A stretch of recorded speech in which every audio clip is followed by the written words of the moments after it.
নবীল আমিন ওয়া আলা আলিহি ওয়া সাহবিহি আজমাইন ওয়া বা'দ। আলহামদুলিল্লাহ, আমরা পড়ছিলাম শাইখুল ইসলাম মাহমুদ আব্দুল্লাহ রাহমাতুল্লাহ আলাইহির কিতাব কাশফুশ শুবহাত। কাশফুশ শুবহাতের একটা অংশ আমরা পড়েছি। আজকে ইনশাআল্লাহ আরো কিছু পড়ব। প্রথমে বিসমিল্লাহির রহমানির রহিম। وأما الجعر المفصل فإن أعداء الله له قراءات كثيرة على دين المسلمين. এটা বোধ আমরা পড়ে ফেলেছি, এই অংশ আমরা পড়েছি। আরো পরে فإن قال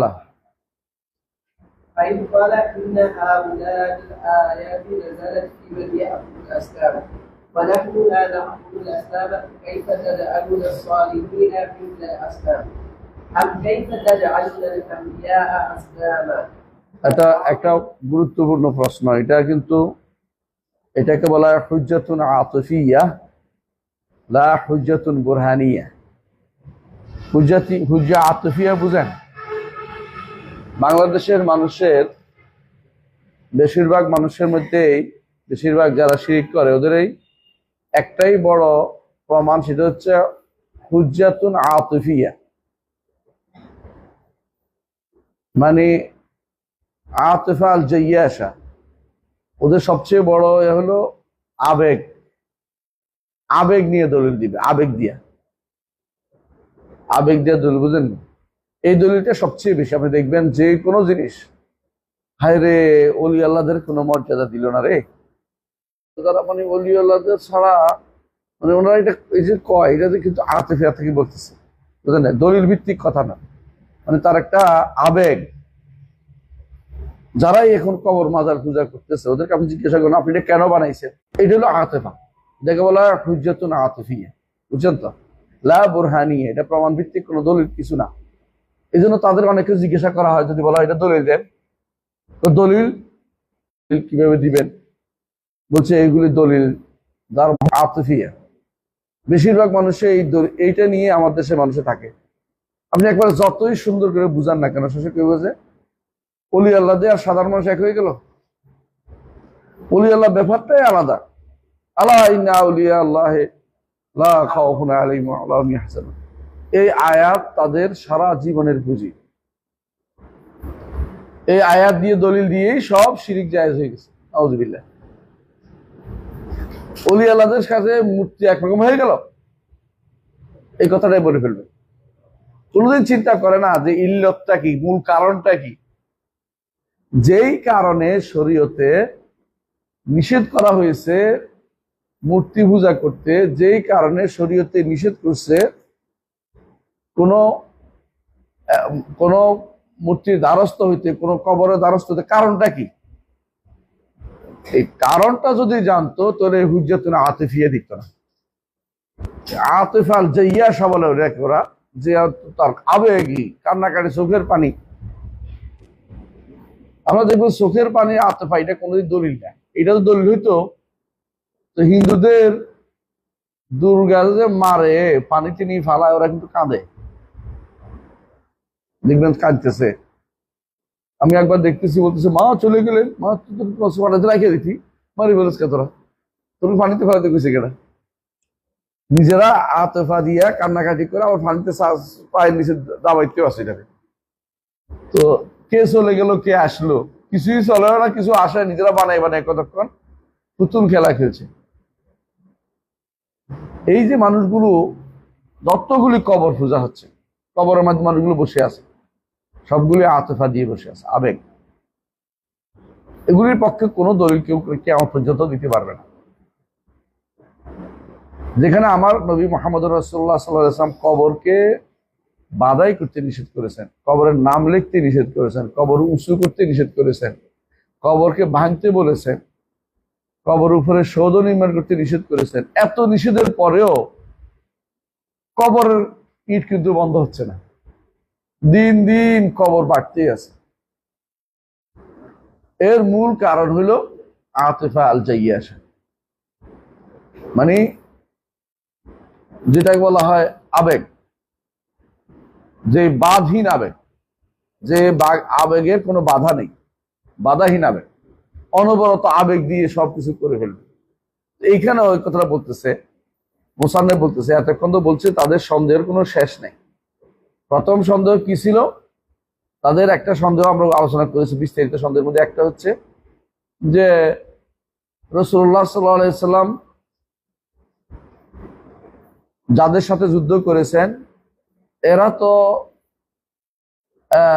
এদের দ্বারা উদ্ধার কামনা করত, এদের দ্বারা এটা করত, কিন্তু আমরা তো এটা করতেছি না। আমরা তো আল্লাহর কাছে চাইছি, এরা শুধুমাত্র আল্লাহর মর্যাদা আছে এটা বলতেছি, কিন্তু এটার জবাব আমরা দিয়েছি যে না, রাসূলুল্লাহ সাল্লাল্লাহু আলাইহি ওয়াসাল্লামের যাদের সাথে যুদ্ধ করেছেন তারা সবাই রুবুবিয়ত স্বীকৃতি দিত। আল্লাহকে রব হিসেবে তারা মানত। তাদের সমস্যা হয়েছিল নৈকট্য চাচ্ছিল, যে একটু ওনাদের নৈকট্য অর্জন করলে আমাদের কি অসুবিধা, একটু নৈকট্য অর্জন করা যায়।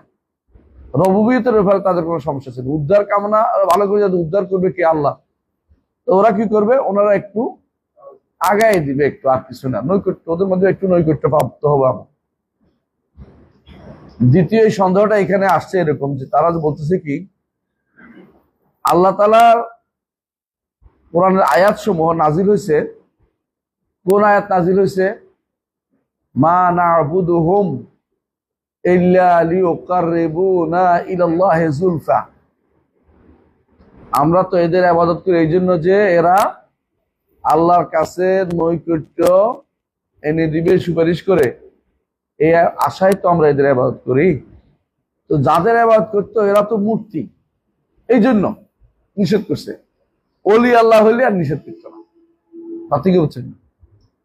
কারণ ওরা বলে যে মক্কার ইয়ার ভিতরে, কাবার ভিতরে কি ছিল? মূর্তি ছিল। অলি আল্লাহ তো বসেছিল না, কোনো অলি আল্লাহ তো ছিল না। মানে সন্দেহটা বুঝে আসছে তো? সন্দেহটা বুঝলে উত্তর দেওয়া সহজ হবে যে কিভাবে তোমরা মূর্তি আর অলি আল্লাহর অলি এক করে ফেলছো। এখানে ভুলটা কোন জায়গায়? ইল্লতটা তো একই। মানুষগুলো এই যে যাদের এরা তো অলি আল্লাহ আল্লাহ ব্যতীত, মূর্তিও আল্লাহ ব্যতীত। আল্লাহ তাআলা কারো জন্য ইবাদতের কোনো অংশ বৈধ করেন নাই। এটা মূর্তি হোক, অলি আল্লাহ হোক, একেবারে আল্লাহর নবী হোক, বিশেষ কোন লোক হোক, ফেরেশতা হোক, কারো জন্য ইবাদতের কোনো অংশ দেন নাই। তো আপনি ইবাদতের কোনো অংশ দিতে পারবেন না, মূর্তি আর অলি আল্লাহ ভাগ করে কোনো লাভ হবে না। কথা বুঝে আসছে? তাহলে এরা যেটা বলতে চাচ্ছে এটা যে আপনি ওরা আয়াত নাজিল হয়েছে কি জন্য? অলি মূর্তির ইবাদত নিষেধ করে, অলি আল্লাহর নৈকট্য অর্জনের জন্য এটা তো নিষেধ করা হয় না। অলি আল্লাহর নৈকট্য অর্জন মানে আল্লাহর নৈকট্য অর্জন, মানে এবার বুঝে গেছে, ওদিকে চলে গেছে। কথা বুঝছেন? কারণ অলি আল্লাহর মূর্তি একরকম হতে পারে না। এটা কার কথা? অলি, এটা হলো বর্তমান জমানার লোকদের কথা। তাদেরকে আপনি যদি কোনো দুর্গা পূজা নিয়ে যান, যাবে কিন্তু পূজা করবে না। কেন করবে না? বলতে মূর্তি। কিন্তু কবরে নিয়ে গেলে, অলি আল্লাহর কবরে নিয়ে গেলে সাইয়া বসবে, এটা তো কোনো সমস্যা নেই। কেন?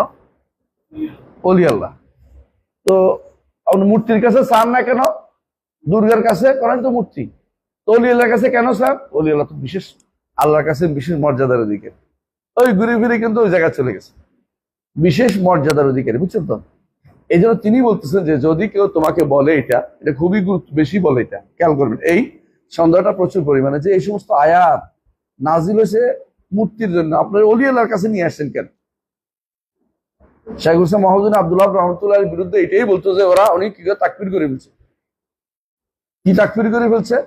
যারা অলি আল্লাহদের কাছে নৈকট্য অর্জন করতে যায় আর যারা মূর্তির কাছে যায় একরকম না। উনি অলি আল্লাহদের কাছে যারা নৈকট্য অর্জন করতে চাচ্ছে ওদেরকেও কাফের বলছে। ওদের কাফের না বলে কি ইমানদার বলতো? সমস্যাটা কোন জায়গায়? এরা মনে করছে যে অলি আল্লাহ আর মূর্তির মধ্যে ওদের কাছে চাওয়ার ক্ষেত্রে পার্থক্য করা যাবে। অলি আল্লাহর কাছে চাওয়া যাবে, মূর্তির কাছে চাওয়া যাবে না। অলি আল্লাহর কাছে কেন চাওয়া যাবে? অলি আল্লাহর মর্যাদা আছে, অলি আল্লাহর কাছে কি আছে? কিছু বলার আছে, মূর্তির কোনো কিছু বলার নাই। তো এটার উত্তরটা দিচ্ছেন উনি, উত্তরটা সুন্দর করে দিল, শোনেন। فتعرفه بما تقدم ফাজাওয়িবহু বিমা তাকাদ্দাম, তাহলে আগে যেটা গেছে ওইটার কি করো, ওইটা দিয়ে তার জবাব দাও। আগে কি গেছে? আগে গেছে যে তারা যাদের ইবাদত করত এরা সবাই কি ছিল না? মূর্তি ছিল না। আর মূর্তিগুলি নির্মিত হয়েছে ওলি আল্লাহর নামে। আমরা উদাহরণ দিছি লাত, মানাত, উজ্জা। লাত বলেছে তারা আল্লাহর মুয়ান্নাস, মেয়ে। মানাত আল্লাহর মান্নান নামের থেকে মেয়ে মানাত বার করছে। উজ্জা আজিজ থেকে বের করছে। আবার লাত বানাইছে একজনে সাতু ঘোষত ওলি আল্লাহ থেকে।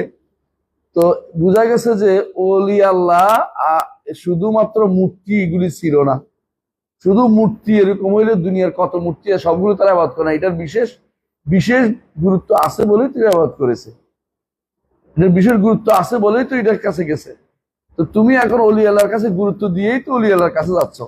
তো তোমার বর্তমানটা তো এটাই হয়েছে, আল্লাহ ছাড়া অন্যের কাছে গেছো কিনা। আল্লাহর কাছে অন্যের কাছে গেলেই লা ইলাহা ইল্লাল্লাহর বিরোধী কাজ হয়েছে। এই কথা বলছে ফাজাওয়িবহু বিমা তাকাদ্দাম। فإنه إذا أقر أن الكفار يشهدون بالربوبية كلها لله وأنهم ما أرادوا مما قصدوا إلا الشفاعة، ولكن أراد أن يفرق بين فعله وفعله بما ذكر. কারণ তারা যখন এটা স্বীকার করলো, কারা স্বীকার করলো? এই যে তোমার প্রতিপক্ষ কারা? এখনকার মুশরিক যারা আছে, তারা শিরিক যারা করে, তারা কি স্বীকার করলো? আন্নাল মূর্তির কাছে কি চাইতো? পূর্ব সাফা, নৈকট্য এবং সাফাত চাইতো। একটু কিন্তু আসলে রব মানে না, এখানেও সমস্যা আছে। যারা গাউস কুতুব মানে ওরা রব মানে সরাসরি ডাকা আরম্ভ করে। উদ্ধারকারী যখন ডাকে তখন আর এখানে রবুবিয়তের পাঁচটা থাকে না। ওরাকে উদ্ধার করে বিশ্বাস করতেছে, ওরাই উদ্ধার করে। আরবের মুশরিকদের থেকে এদের শিরিক আর একটু মারাত্মক পর্যায়ে। এরা রবিয়ত তারা শিরিক করে। তারপরে তিনি বলতেছেন যদি তারা বলে এটা যে আমরা তো এদের কাছে যাই, কারণ কি আছে, এদের একটা বিশেষ ব্যাপার আছে। অলি আল্লাহর মূর্তি একরকম না, মূর্তি তো মাটির তৈরি।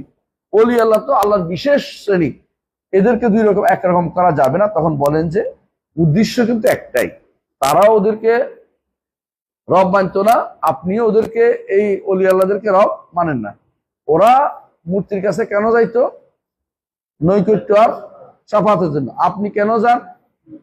নৈকট্য আর সাফাতের জন্য। তাহলে মূল জায়গায় তো এক হয়ে গেছেন, মূল জায়গায় দুইজনে আপনারা মিলে গেছেন। এখানে আর নতুন করে পার্থক্য করার কোনো কিছু নাই, আপনারা পার্থক্য করতে পারছি না। ফার্স্ট করলাম দ্বিতীয় আরেকটা দলিল দিচ্ছে।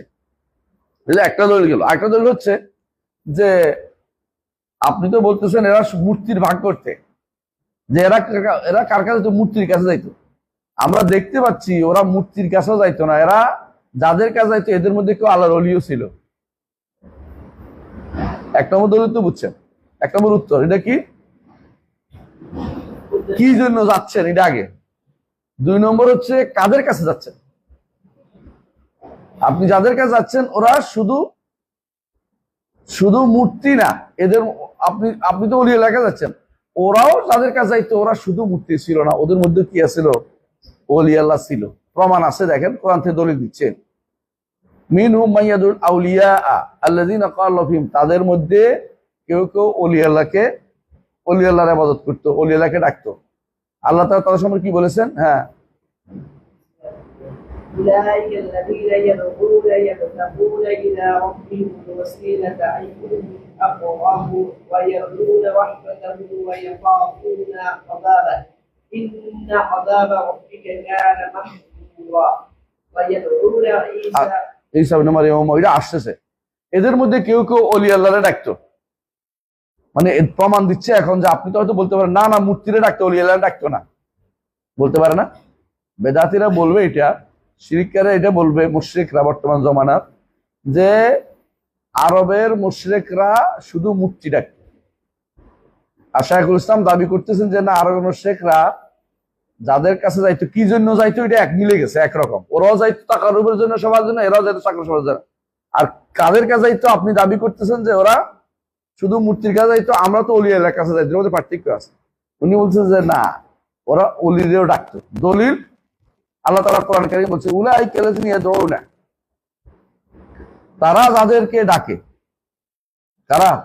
আরবের মুশরিকরা যাদেরকে ডাকে, ইয়াদউনা ইয়াবতাগুনা ইলা রাব্বিহিম ওয়াসিলাতা, তারা চায় এদের মাধ্যমে তাদের রবের কাছে ওসিলা। আইয়ুহুম আকরাবু, এটা এক অর্থ। আরেক অর্থ আছে এখানে। আরেক অর্থটা হচ্ছে, হ্যাঁ, দ্বিতীয় অর্থটা শুনেন। দ্বিতীয় অর্থ হচ্ছে উলাইকা আল্লাযিনা ইয়াদউনা, তোমরা যাদেরকে ডাকতেছ তারা কি করে? ইয়াবতাগুনা ইলা রাব্বিহিম ওয়াসিলা, তারাও আল্লাহর নৈকট্য চাচ্ছে। আল্লাহর কত নৈকট্য অর্জন করা যায় তারা এ নিয়ে ব্যস্ত, আর তোমরা তাদেরকে ডাকতে ব্যস্ত। কথা বুঝছো? অতএব যারা আল্লাহর নৈকট্য লাভে ব্যস্ত, মূর্তি কি চাইতে পারে?